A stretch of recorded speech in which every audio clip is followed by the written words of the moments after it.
नमस्कार। ये रेडियो वर्षा है। अब आप पल्लव से वर्षा टाइम्स सुनिए। पहले सुर्खियां। कोरोना का नहीं रुक रहा है फैलाव। सोमवार को पाए गए 26 नए मरीज, आंकड़ा 840 पहुंचा। बाढ़ का कहर जारी, फिर बढ़ा गंडक का जलस्तर। वहीं अब तक 10 लोगों की हो चुकी है डूबने से मौत। लगातार मूसलाधार बारिश से जनजीवन पर असर, किसानों को भारी नुकसान और कट्टा जिंदा कारतूस के साथ 2 गिरफ्तार। अब वर्षा टाइम्स विस्तार से।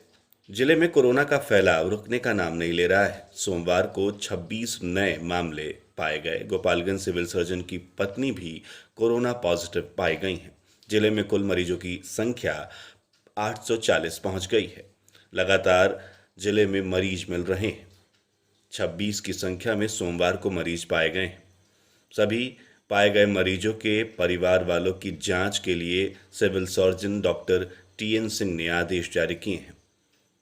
सभी को isolation centre or home quarantine में रहने की सलाह दी जा रही है। वहीं अब तक 600 मरीज डिस्चार्ज हो चुके हैं। उधर जिले में लॉकडाउन के दौरान बिना मास्क के घूम रहे लोगों पर लगातार सख्ती बरती जा रही है। शहर में बिना मास्क के घूमने वाले लोगों से जुर्माना वसूला गया। सदर सीओ विजय कुमार सिंह ने बताया कि उनके नेतृत्व में हो रही कार्रवाई में शहर के थाना मोड़, घोष मोड़ समेत अन्य चौक चौराहों पर बिना मास्क के घूमने वालों से जुर्माना वसूला गया। वहीं हमारे थावे संवाददाता गौतम कुमार ने जानकारी दी कि थावे प्राथमिक स्वास्थ्य केंद्र में डॉक्टरों की मेडिकल टीम द्वारा लोगों की एंटीजन जांच हो रही है तथा जो भी मरीज जांच कराने के लिए आ रहे हैं उन्हें किसी भी तरह की कोई परेशानी या दिक्कत नहीं हो रही है। वायरस को लेकर अपने घरों से जांच कराने के लिए मरीज नहीं पहुंच पा रहे हैं। प्राथमिक स्वास्थ्य केंद्र थावे में एक दिन में कम से कम 50 लोगों की जांच करनी है। इसमें 10 से लेकर 20 लोग ही फिलहाल जांच कराने पहुंच रहे हैं। मरीजों की संख्या बहुत कम हो रही है। वहीं मरीजों का कहना है कि बिहार सरकार द्वारा हर प्राथमिक स्वास्थ्य केंद्र पर जांच की सुविधा दिया जाना एक बड़ा अहम कदम है, जिससे हर व्यक्ति अपनी जांच करा सकता है। सुविधा से कोई भी व्यक्ति वंचित नहीं रहेगा। वहीं मरीज की जांच रिपोर्ट मात्र 30 मिनट में दे दी जा रही है, जिसके लिए लंबे इंतजार की जरूरत नहीं है। अब तक 20 मरीजों की सैंपल की जांच हुई है, जिन्हें बाहर भेजा गया है। बीसीएम विजय कुमार ने बताया कि मरीजों की संख्या कम हो रही है। हमारे यहाँ अब तक 20 मरीजों की ही जांच हो पाई है। उधर समस्तीपुर जिला संवाददाता ने जानकारी दी है कि जिले में मरीजों की संख्या 1020 हो गई है, जिसमें 14 की मौत भी हो गई है। वहीं 655 मरीज डिस्चार्ज हो चुके हैं। अभी तक समस्तीपुर जिला में 351 एक्टिव मरीज हैं। जिले में बाढ़ की स्थिति स्थिर बनी हुई है।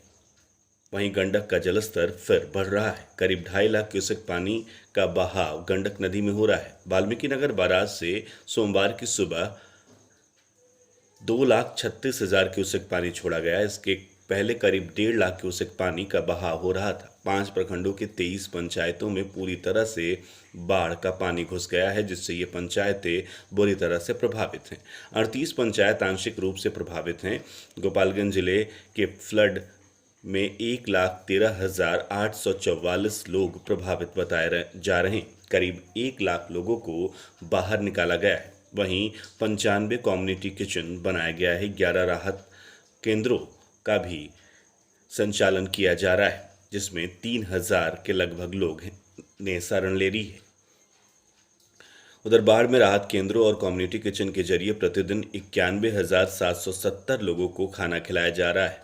अब तक 5 डूबे लोगों को 20 लाख आपदा राहत मुआवजा भी प्रदान किया गया है।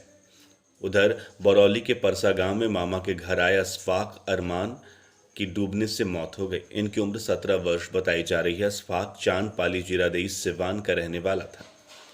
जिले में बाढ़ के दौरान अब तक 10 लोगों की मौत हो चुकी है। मछली मारने, सेल्फी लेने और नदी पार करने के दौरान इन लोगों की डूबने से मौत हुई है। डीएम अरशद अजीज ने लोगों से सावधानी बरतने और बनाए गए राहत शिविरों में रहने की सलाह दी है। उधर जिले में सोमवार को फिर से तेज गरज के साथ बारिश शुरू हो गई। इस बारिश ने जनजीवन पर व्यापक असर डाला और जनजीवन थम सा गया। लगातार हो रही बारिश की वजह से जिला मुख्यालय के कई शहरी इलाके और मोहल्ले जलमग्न हो गए, जिससे लोगों को आने जाने में काफ़ी परेशानी हुई। पहले से ही जलमग्न इलाकों में पानी का स्तर और बढ़ गया। एक तरफ बाढ़ और दूसरी तरफ जल जमाव से पूरे जिले में परेशानी बढ़ती जा रही है। शहरी इलाकों में राजीव नगर, बेरवा रोड, सरिया वार्ड नंबर 1, राजेंद्र नगर, अधिवक्ता नगर, आर्य नगर सहित कई इलाकों में जल जमाव हो गया है, जिससे लोगों को आने जाने में काफ़ी दिक्कत हो रही है। वार्ड नंबर 22 राजेंद्र नगर के पूर्वी हिस्से में सबनम होटल जाने वाली रोड में घुटने भर पानी जमा होने से लोगों को आने जाने में काफ़ी परेशानी हो रही है। उधर राजीव नगर के नए बसे इलाके में घुटने से ज़्यादा तक पानी जमा है, जिससे लोगों का बाहर निकलना मुश्किल है। वहीं पानी में आने वाले कीड़े मकोड़े भी लोगों के जान की आफत बने हुए हैं।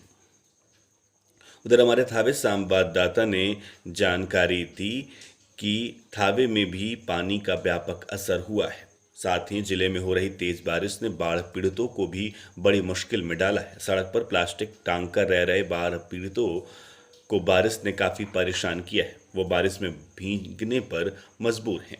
जिले के बरौली, माझा, सिद्धवलिया, बैकुंठपुर प्रखंड के सैकड़ों गांव बाढ़ से प्रभावित हैं और लोग सड़क के किनारे शरण ले रहे हैं। इस दौरान मूसलाधार तेज बारिश उनके लिए जीवन और मुश्किल कर रही है। वहीं हमारे थावे संवाददाता ने जानकारी दी है कि प्रखंड में लगातार हो रही बारिश और बाढ़ के पानी से धान की फसल डूब गई है और किसानों को मायूसी हाथ लग रही है। प्रखंड की 11 पंचायत में बाढ़ का पानी धान की फसल को डुबा चुका है, जिससे फसलें बर्बाद हो गई हैं। लगातार हो रही बारिश से गंडक नदी से सासा मूसा दाहा नदी होकर पानी लगातार प्रखंड में प्रवेश कर रहा है, जिससे चवर में हजारों किसानों की धान की फसल डूबने से बर्बाद हो रही है। विदेशी टोला, वृंदावन, बरारी, जगदीश, लछवार, फुलगुनी, नारायणपुर, रामचंद्रपुर, एकडेरमा, गुपलामठ सहित प्रखंड के दर्जनों गांव में बाढ़ के पानी घर तक पहुंच गया है। किसानों का कहना है कि बाढ़ का पानी पूरी तरह से धान की फसल को बर्बाद कर चुका है। किसान जनक देव सिंह, विजय सिंह, वीरेंद्र मांझी, युगल किशोर प्रसाद, शंकर राम, अंगद सिंह सहित दर्जनों किसानों ने अपना हाल बताते हुए कहा कि धान की फसल बर्बाद होने से साल भर खाने लायक चावल भी नहीं उपजेगा। ऐसे में भारी समस्या उत्पन्न हो सकती है। वहीं वृंदावन मौजे गांव में रेलवे लाइन के किनारे रह रहे मुसहरों के घर में बाढ़ का पानी घुस गया है तथा सभी परिवार के लोग रेलवे लाइन के किनारे रहने पर मजबूर हैं। ये सभी बाढ़ पीड़ित जिला प्रशासन से मदद की गुहार लगा रहे हैं। वहीं भाजपा जिला प्रवक्ता ओम प्रकाश राय भुट्टो के नेतृत्व में एक 5 सदस्यीय टीम ने किसान के साथ अंचल पदाधिकारी से मिलकर आवेदन दिया है तथा किसानों की फसल क्षति का आकलन कर सरकार द्वारा मुआवजा दिलाने की बात कही गई है। सीओ गंगेश झा ने बताया कि प्रखंड के सभी पंचायतों में डूबे हुए धान की फसल का आकलन कर जिले में रिपोर्ट भेजा जाएगा। उधर थावे प्रखंड के समाज सेवियों ने बाढ़ पीड़ितों के बीच खाना बांटा। स्थानीय प्रखंड के पंचायत बरारी जगदीश के समाज सेवी दीपक कुमार शुक्ला के नेतृत्व में बाढ़ पीड़ितों के बीच खाने का पैकेट का वितरण किया जा रहा है। समाज सेवी ने बताया कि पूरी सब्जी तैयार कर 1000 पैकेट में भरकर अपने कार्यकर्ताओं के साथ बाढ़ पीड़ित इलाकों में जाकर हजारों बाढ़ पीड़ितों के बीच खाने का पैकेट का वितरण किया जा रहा है। उधर राजद ने भी बाढ़ प्रभावित गांवों में ऊंचे स्थानों पर कम्युनिटी किचन खोलने की मांग जिला प्रशासन से की है। इस संदर्भ में राजद के प्रदेश महासचिव और पूर्व विधायक रियाजुल हक राजू ने सोमवार को राज्य सरकार और जिला प्रशासन को पत्र लिखा है। श्री राजू ने कहा है कि एक ओर कोरोना महामारी और दूसरी ओर बाढ़ की विभीषिका से जिले की जनता त्रस्त है और ऐसी स्थिति में अभी भी बहुत से प्रभावित परिवारों तक पॉलिथीन भी नहीं पहुंच सका है। उन्होंने जिला प्रशासन से कम्युनिटी किचन बाढ़ प्रभावित गांवों में खोलने की मांग करते हुए कहा कि कम्युनिटी किचन दूर रहने का कारण बहुत से प्रभावित लोग वहां नहीं पहुंच पा रहे हैं। साथ ही प्रभावित इलाकों में पशुओं के चारे की व्यवस्था करने की मांग करते हुए उन्होंने कहा कि चारे के अभाव में किसान अपने पशुओं को औने पौने दाम में बेचने पर विवश हो रहे हैं। उधर भाजपा विधायक द्वारा बाढ़ के लिए जल संसाधन विभाग और उसके मंत्री को दोषी ठहराए जाने पर राजू ने कहा है कि विगत 8 माह से जब जल संसाधन विभाग का काम बंद था तो उन्होंने कितनी बार इसके लिए सदन में आवाज़ उठाई, ये भी उन्हें जनता को बताना चाहिए। उधर नेता प्रतिपक्ष तेजस्वी यादव की अपील पर पार्टी कार्यकर्ताओं द्वारा बाढ़ प्रभावित लोगों के बीच राहत पहुंचाने का कार्य पर उन्हें बधाई देते हुए श्री राजू ने कहा कि राजद आम जनता से भी अपील करती है कि वो प्रभावित इलाकों में अपने स्तर पर सामग्री पहुंचाए। वहीं गोपालगंज की युवा शक्ति टीम भी बाढ़ के इलाकों में लोगों को मदद पहुंचा रही है और खाने के पैकेट लोगों तक पहुंचाए जा रहे हैं। युवा शक्ति की टीम के सारे युवा बाढ़ प्रभावित इलाकों में लोगों की मदद के लिए पहुंच रहे हैं। पहले खाने की पैकिंग होती है, उसके बाद जाकर खाने का वितरण किया जाता है। उधर हिंदू समाज पार्टी के सूरज कुमार ने बताया कि उनके द्वारा भी लगातार बाढ़ पीड़ितों की सहायता के लिए अभियान चलाया जा रहा है। थावे प्रखंड में सुबह से कई घंटों बिजली की आपूर्ति ठप रही। बिजली सप्लाई लगभग 12 घंटे से बंद रही। प्रखंड में सुबह आई तेज हवा और झमाझम बारिश से 3 पावर सब स्टेशनों में बिजली की आपूर्ति ठप हो गई। गोपालगंज से चलने वाली 33,000 हाई वोल्टेज तार में फॉल्ट आने से Majha Thawe Mirganj power sub station में सुबह 6 बजे से ही बिजली आपूर्ति बंद है। बताया जाता है कि गोपालगंज ग्रेड से 33,000 हाई वोल्टेज तार रेलवे लाइन के नीचे से केबल तार पार कर नहर के इस पार निकाला गया है, जिस केबल में जबरदस्त फॉल्ट होने से लगभग 12 घंटे से बिजली आपूर्ति बंद है, जिससे थावे, जगमलवा, मांझा और मीरगंज पावर सब स्टेशन में बिजली सप्लाई 12 घंटों से नहीं जा रही है। 33,000 तार में फॉल्ट आने से थावे से चलने वाली 11,000 की 5 फीडर, माजा से चलने वाली 11,000 के 4 फीडर और मीरगंज से चलने वाले 5 फीडरों में बिजली आपूर्ति ठप रहने से हजारों की संख्या में इन फीडरों से जुड़े उपभोक्ताओं को बिजली की सप्लाई नहीं मिल पा रही है, जिससे काफ़ी परेशानी हो रही है। एसडीओ अभिषेक कुमार ने जानकारी दी है कि ग्रेड के पास रेलवे लाइन के नीचे केबल ब्लास्ट हो गया है, जहां बिजली मिस्त्री बारिश को लेकर त्रिपाल लगाकर काम कर रहे हैं। उन्होंने बताया कि देर शाम तक बिजली की सप्लाई शुरू हो जाएगी। वर्षा टाइम्स मिलने तक बिजली की आपूर्ति शुरू नहीं हुई थी। बोलेरो और बाइक की टक्कर में बाइक सवार एक युवक की मौत हो गई। सदर अस्पताल में एक को भर्ती कराया गया है। मोहम्मदपुर मोड़ की घटना बताई जा रही है। मृतक मांझा थाने के रामनगर का रहने वाला बताया जा रहा है। हथियार के साथ 2 बदमाशों को गिरफ्तार किया गया है। बिशंबरपुर थाने की पुलिस ने कार्रवाई करते हुए बदमाशों के पास से एक देशी कट्टा और 2 जिंदा कारतूस भी जब्त किए हैं। बिशंबरपुर थाने के खेमटनिया और जादवपुर थाने के निरंजना गांव के रहने वाले दोनों आरोपी बताए जा रहे हैं। थावे थाना क्षेत्र के बंगरा गांव में आपसी विवाद को लेकर 2 युवकों को पीटकर घायल कर दिया गया। मारपीट के बाद घायलों को सदर अस्पताल में भर्ती कराया गया है। भर्ती का बयान दर्ज कर पुलिस मामले की छानबीन कर रही है। कुचायकोट थाना क्षेत्र के बनिया छापर गांव में बारिश का पानी बहाने के विवाद को लेकर 2 पक्षों के बीच मारपीट हुई।